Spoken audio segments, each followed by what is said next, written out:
I'm Debbie Hartner. I'm Elsie Johnson. We are two sisters, Southern Cooking.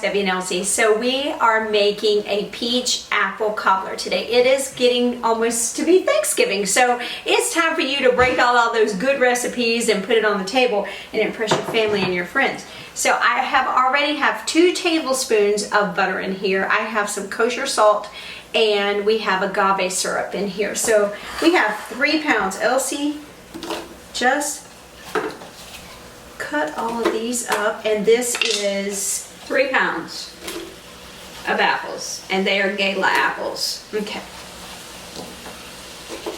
You can put any kind of like a sweetened cooking apple in, whatever you want. It's fine. Fuji, gala, whatever you want.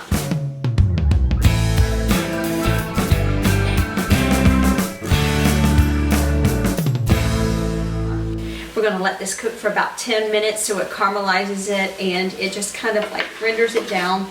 And we'll just turn it occasionally just to make sure we keep it moving here. And after this is done, we're going to put in a can of sliced peaches into a bowl with this, and then we're going to add in like the rest of our seasonings like cinnamon and the rest of the other seasonings. Then we're going to go ahead and put it in our pie crust. Now it's a 9 by 13. We've already par baked our first crust. You do not want to par bake it for long because you just want to get the bottom done just a little bit, because we're going to put it back in and we're going to bake it for a longer period of time.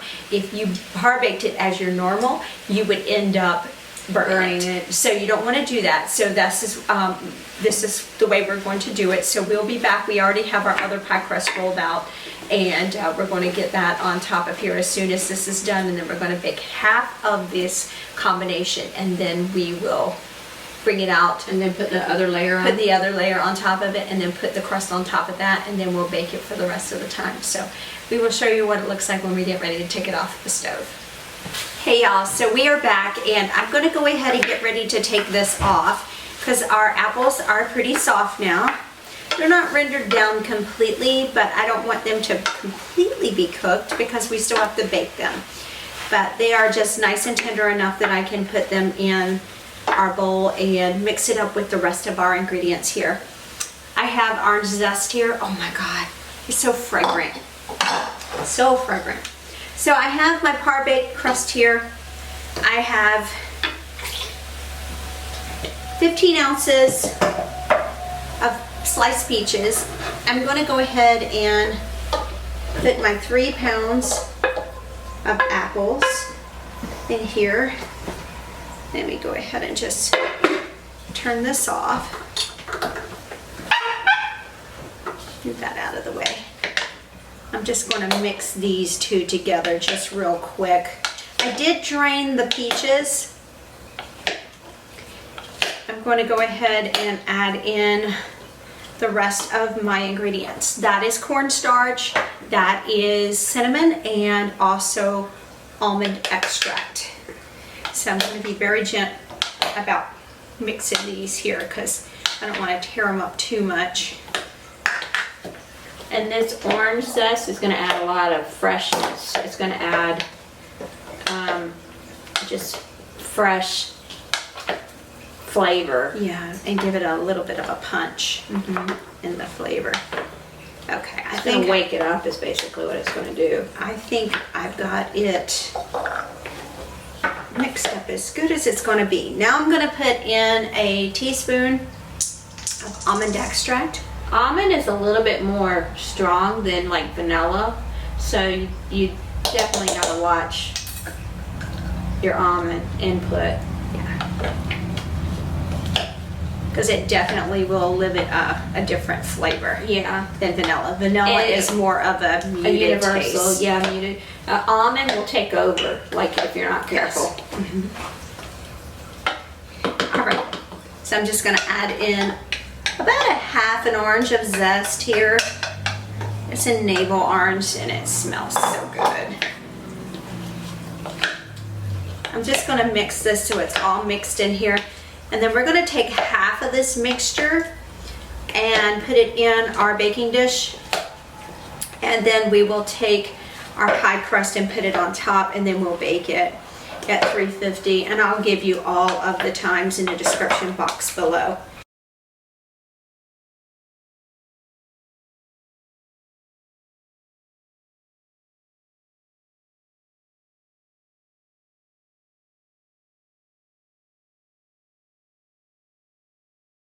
Okay, so I'm going to go ahead and take half this mixture and then put my crust over top of it. It's not a perfect size. So, you want a perfect size, then Buy you one made. That's right. It's not perfect. So, I'm going to spread this out here a little bit.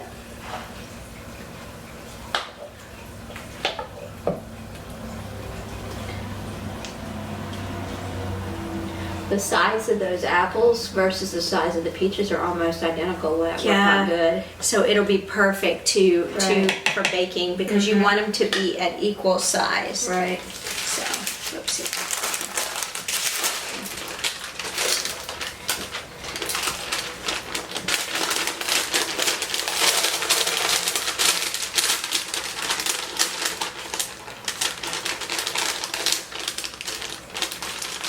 And we'll have to fix this and arrange this because half of it's on here, half of it's not.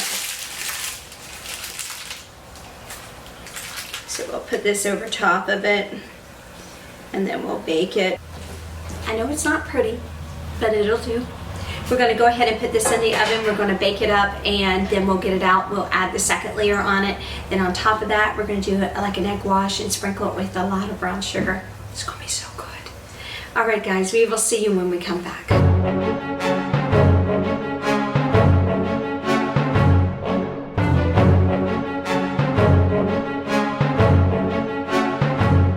We're back. Yes, we are. And we are going to go ahead and put the top part of our apples and peaches into our cobbler here and just finish it up here. And I don't think that we've ever had a double layer cobbler before, so this is really going to be cool. That It is gonna be we took a recipe and we have modified it and decided to make it a double layer.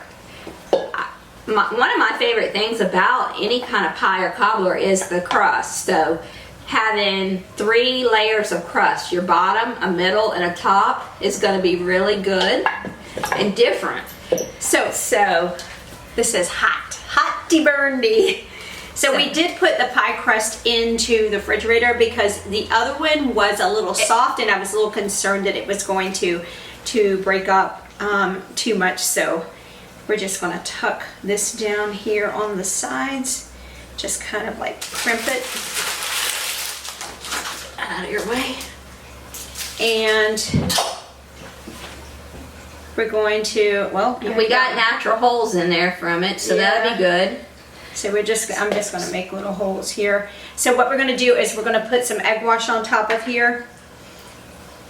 And That's going to help brown it up really pretty. then we're going to put on top of that, Brown we're going sugar. to put brown sugar. And my brown sugar that I have, I go back and forth. I have no rhyme or reason to what I buy. I get light brown, I get dark brown, whatever I see in the store. Yeah, or So- whatever a recipe calls for, and then that's what we end up having. you know. Right, so this looks like dark brown Dark sugar. brown sugar, so it has plenty of molasses in it. Right.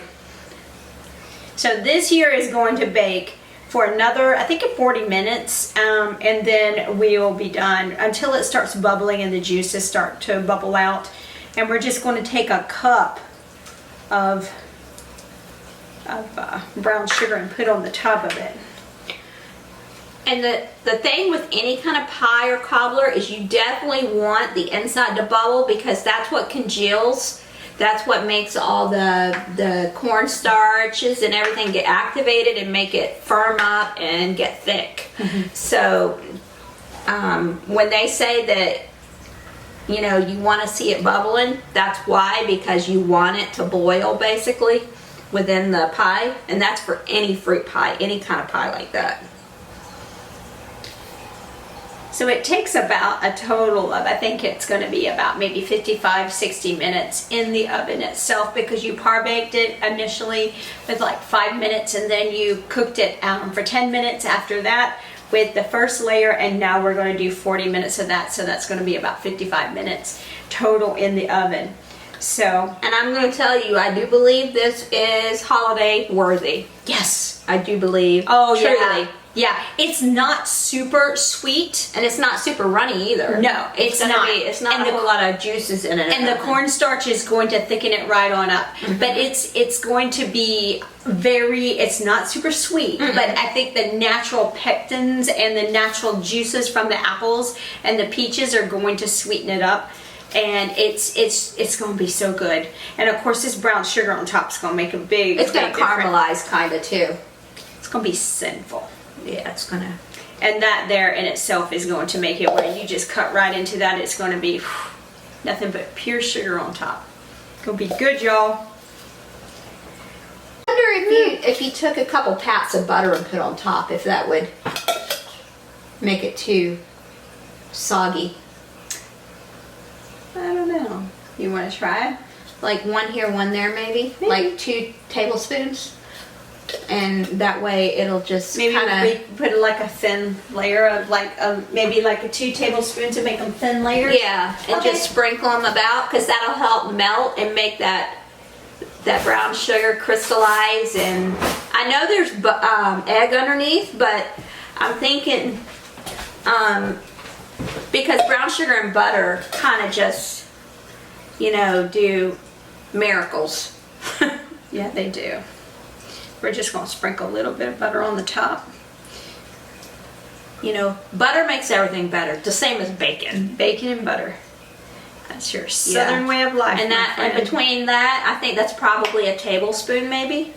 It's Yeah. not that much, really, It's truly. It's not that much at all.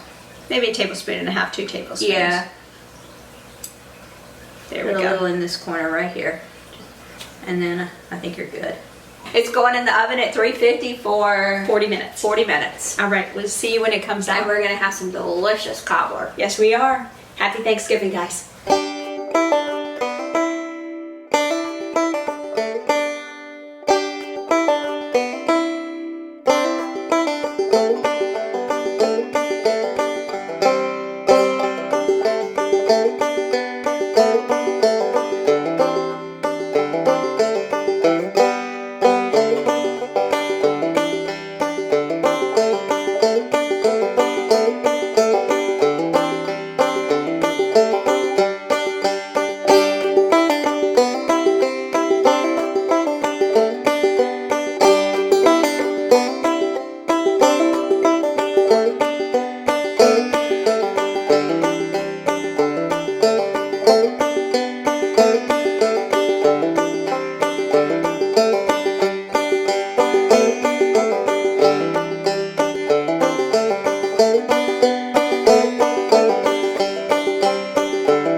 And I'm Debbie.